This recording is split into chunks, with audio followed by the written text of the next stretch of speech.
Selamat datang di channel Cerita Cinta, channelnya Cerita Cinta Romantis. Sebelum lanjut, mohon dukungannya dengan like dan subscribe dulu. Istri yang tak dianggap, bagian 50. Emang lu normal? Tanya Wulan, menyipitkan mata. Firman mendadak bangkit dan mendekat. Wulan refleks mundur, punggungnya menyentuh tembok. Napasnya tercekat. Jarak mereka hanya beberapa senti, hidung hampir bersentuhan. Mau nyoba gue normal atau enggak? Ucap Firman dengan suara rendah. Wulan membeku. Napas mereka saling beradu, dada Wulan berdegup kencang. Tiba-tiba Firman menjauh sambil tertawa lebar. Hahaha, lu suka sama gue ya, Wulan? Nyebelin banget sih lu. Wulan melempar bantal ke arahnya, malu tapi tak bisa menahan senyum. Ayo, kita cari makan, kata Firman sambil meraih kunci motor Revonya. Pakai motor? Tanya Wulan. Iyalah, emangnya gue punya Alphard? Jawab Firman sambil cengengesan. Wulan menghela napas. Ya udah, gas keun. Mereka keluar dari kontrakan. Firman main starter motor, Wulan naik dan duduk di belakangnya. Saat melewati gerbang kontrakan, mereka dicegat oleh Pak Jamal yang sedang duduk santai. Wih, pengantin baru, siang gini baru keluar kamar. Seru Jamal sambil tertawa. Hehe, habis bikin adonan, Bang, jawab Firman sambil melaju pelan. Pelan-pelan ya? Seru Wulan khawatir. Kalau mau pelan, pegangan, ucap Firman menggoda. Enggak mau.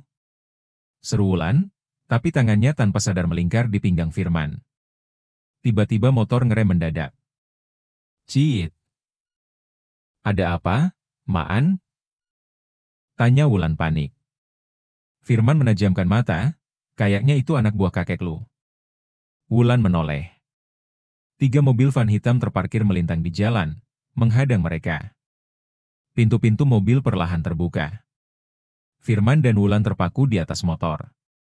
Tatapan mereka tertuju pada 3 mobil van hitam, yang kini menghadang jalan sempit di depan kontrakan. Pintu-pintu mobil terbuka serempak. Beberapa pria berbadan kekar dan berpakaian hitam keluar satu persatu, gerakannya luas, wajahnya dingin tanpa ekspresi. Maan, ayo kabur. Mereka jelas-jelas ahli bela diri, bisik Wulan panik, matanya tak lepas dari gerombolan itu. Tenang aja. Kalau gue kalah, ya lu tinggal balik ke keluarga lu. Selesain sendiri urusan ini, ucap Firman tetap tenang. Gila. Lu tuh gimana sih? Gak ada usaha banget buat dapetin gue, ucap Wulan menatapnya tak percaya.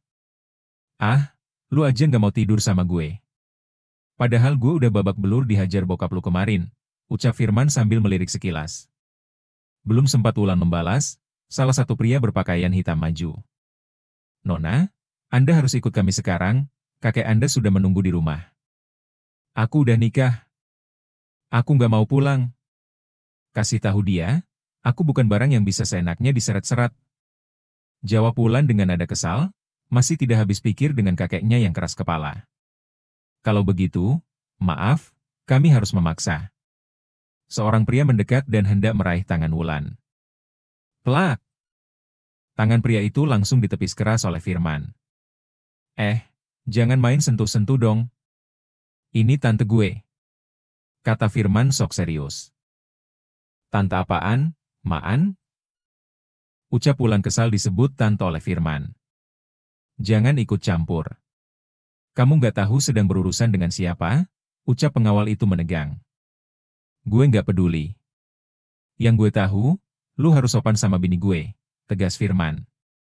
Hati Wulan menghangat, tapi kenapa suasana hatinya ditentukan oleh tingkah laku Firman? Astaga, masa iya aku mencintainya? Ucap Wulan dalam hati. Salah satu pengawal tampak kesal. Ia maju dan langsung melayangkan pukulan ke arah Firman. Dengan sigap, Firman menghindar setengah langkah ke kanan, lalu melayangkan pukulan telak ke perut si penyerang. Bug! Pengawal itu mengerang dan jatuh tersungkur. Serang dia! Perintah salah satu dari mereka. 4 orang menyerbu bersamaan, tapi Firman tak gentar. Tubuhnya bergerak lincah, menghindari pukulan dan tendangan seperti sedang menari. Sekali melompat, ia mendaratkan sikutan ke leher satu lawan. Yang lain mencoba menyerangnya dari belakang, tapi Firman berputar cepat dan menendang lututnya hingga lawan itu tumbang. Satu persatu, para pengawal tumbang dengan cepat. Dalam waktu 2 menit, hanya Firman yang masih berdiri tegak, mengatur napasnya dengan tenang. Wulan ternganga. "Maan, lu jago banget." "Ah, gue kira mereka suhu, ternyata cupu semua." Firman menoleh, tersenyum bangga sambil melirik para pengawal yang tergeletak. "Oke, kali ini gue kagum," ucap Wulan tersenyum geli. Firman mengedipkan mata. "Baru kali ini ya?" Mobil-mobil itu mundur perlahan. Tapi Firman tahu, masalah belum selesai. Ini baru permulaan. "Mereka nggak akan nyerah sebelum dapetin kamu," ucap Firman sambil menatap ke arah jalan yang baru saja mereka lewati. "Kenapa, sih?" tanya Wulan masih berusaha menenangkan degup jantungnya. "Karena kakek kamu lebih pintar dari ayah kamu," jawab Firman santai sambil menyalakan motor lagi. "Maksud kamu apa?" "Kakek kamu nggak percaya kalau kamu beneran hamil. Makanya dia ngotot nyari kamu, mau buktiin langsung." Wulan mendesah, tangannya terlipat di dada. "Terus aku harus gimana?" Firman menoleh, wajahnya serius tapi ada senyum jahil yang muncul. "Ia harus hamil beneran." Peletak. Kepala Firman langsung kena jitakan keras dari tangan Wulan. Ayo. Sakit tahu." keluhnya sambil mengusap pelipis. "Pukulin orang enak aja, sekarang kena sendiri ngeluh," gerutu Wulan. Gue tuh ngasih saran bagus, biar semua selesai." "Saran matamu. Entar kalau gue beneran hamil, lu kabur kan?" tuduh Wulan alisnya terangkat tinggi. "Hamil aja belum." "Ngomongnya udah kayak sinetron," sahut Firman sambil nyengir. "Udahlah, mending kita cari makan." "Perut gue lapar," jawab Wulan mendengus. Mereka pun melaju perlahan, meninggalkan suasana tegang tadi. Tapi di benak Wulan, pertanyaan mulai berseliweran. Bagaimana bisa Firman begitu tenang menghadapi para pengawal itu? Gerakannya cepat, akurat, dan jelas terlatih. Bahkan saat dikejar, ia bisa mengendalikan motor dengan lincah seperti pembalap. Firman pintar bertarung, pintar ngedrift, dan selalu punya insting tajam. Siapa sebenarnya Firman? Apa benar dia cuma tukang jaga kontrakan seperti pengakuannya selama ini? Wulan meliriknya sekilas, lalu mengalihkan pandangan ke depan. Angin malam menerpa wajah mereka. Satu hal yang pasti, cowok di depannya itu lebih dari yang terlihat. Dan entah kenapa, itu membuat hati Wulan berdebar tak menentu. 2 mobil mewah berhenti tepat di depan kontrakan Anjani, menarik perhatian warga sekitar. Dari salah satu mobil, seorang pemuda turun dengan langkah angkuh. Jas mahal yang dikenakannya tampak mencolok di lingkungan sederhana itu. Ia berjalan menuju teras kontrakan, dan duduk tanpa izin di kursi depan rumah Anjani. "Dengan Anjani?" tanyanya, suaranya terdengar meremehkan. Anjani membuka pintu, sedikit terkejut melihat tamu asing itu. "Ya, saya Anjani." "Ada apa, ya?" "Perkenalkan, saya Septian Atmaja." "Dari keluarga Atmaja," ucapnya sambil menyilangkan kaki dan tersenyum pongah. Anjani menahan helaan napas, berusaha tetap tenang.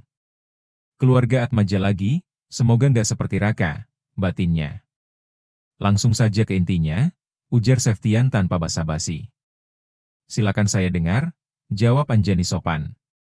"Berdasarkan informasi dari kementerian, siapapun yang ingin menjadi distributor pupuk AJ25 harus mendapatkan rekomendasi dari Anda. Maka dari itu, saya ingin Anda memberikan rekomendasi tersebut kepada perusahaan saya. Dan ingat, hanya kepada perusahaan saya. Kami akan memberikan kompensasi besar untuk kerja sama ini." Nada bicara Septian jelas menyiratkan tekanan. Anjani menatapnya tanpa gentar. "Maaf, pertama-tama, saya hanya memberikan rekomendasi, bukan penunjukan langsung. Rekomendasi hanya akan saya berikan kepada perusahaan yang memenuhi semua persyaratan, surat izin lengkap, administrasi jelas, dan tentu saja, saya tidak akan memberikan hak distribusi secara eksklusif. Tidak ada sistem monopoli dalam program ini." Berat, Septian menggebrak meja kecil di depannya, membuat Anjani tersentak. Kamu tahu nggak sedang berhadapan dengan siapa? Hah? Dari dulu keluarga Atmaja selalu diprioritaskan. Kami nggak perlu ngurus hal-hal administratif itu. Kamu cuma perlu tanda tangan di sini, ucapnya sambil melemparkan sebuah map ke meja. Anjani memandang map itu dengan tenang. Wajahnya tetap datar, namun matanya tajam. Maaf, saya tidak bisa dibeli, apalagi diancam, ucapnya mantap. Septian mendengus, berdiri dan melangkah pergi dengan wajah murka. Anjani hanya berdiri tegak, tahu bahwa ini mungkin awal dari pertarungan yang lebih besar. Kalau begitu saya akan memaksa kamu, ucap Septian dingin. 4 bodyguard-nya segera maju, hendak memaksa Anjani menandatangani surat yang telah disiapkan.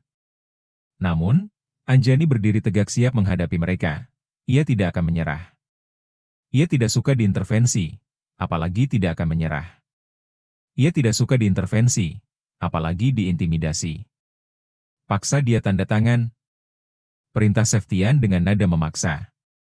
Ini tidak benar. Tindakan kalian melanggar hukum, tegas Anjani. Hukum? Kau pikir hukum akan berpihak pada orang kecil sepertimu? Septian berkata sambil terkekeh. Lakukan, teriaknya. Keempat bodyguard itu mulai melangkah mendekat. Tapi tiba-tiba, suara berat memecah ketegangan. Jangan sentuh majikan saya, ucap Jamal muncul dari belakang. Siapa kamu? Cuma sopir sop jago. Ejek Septian. Tanpa banyak bicara, Jamal menghantam wajah Septian. Bug! Darah langsung mengucur dari hidung pria angkuh itu. Kalian apa lihat-lihat doang? Serang dia! Teriak Septian marah. 4 bodyguard menyerang bersamaan. Sayang, hanya 4 gerakan cepat dari Jamal, keempatnya langsung tumbang. Septian berdiri di halaman kontrakan dengan wajah kesal, keadaannya tidak sesuai harapan. Ia datang dengan percaya diri membawa 4 bodyguard, merasa bisa menekan Anjani untuk menandatangani surat kerja sama ilegal. Namun yang dia temui justru perlawanan, dan bukan dari siapa-siapa, melainkan dari sopir pribadi Anjani yang tampaknya bukan orang sembarangan. Kamu sedang berurusan dengan orang yang salah, ucap Septian nadanya mulai mengancam. Jamal tetap tenang, berdiri dengan sikap hormat. Sebaiknya Anda pergi, Tuan, katanya sopan. Lebih baik kamu ikut aku. Akan kugaji 10 kali lipat dibanding di sini. Ucap Septian menyipitkan mata, lalu tersenyum licik.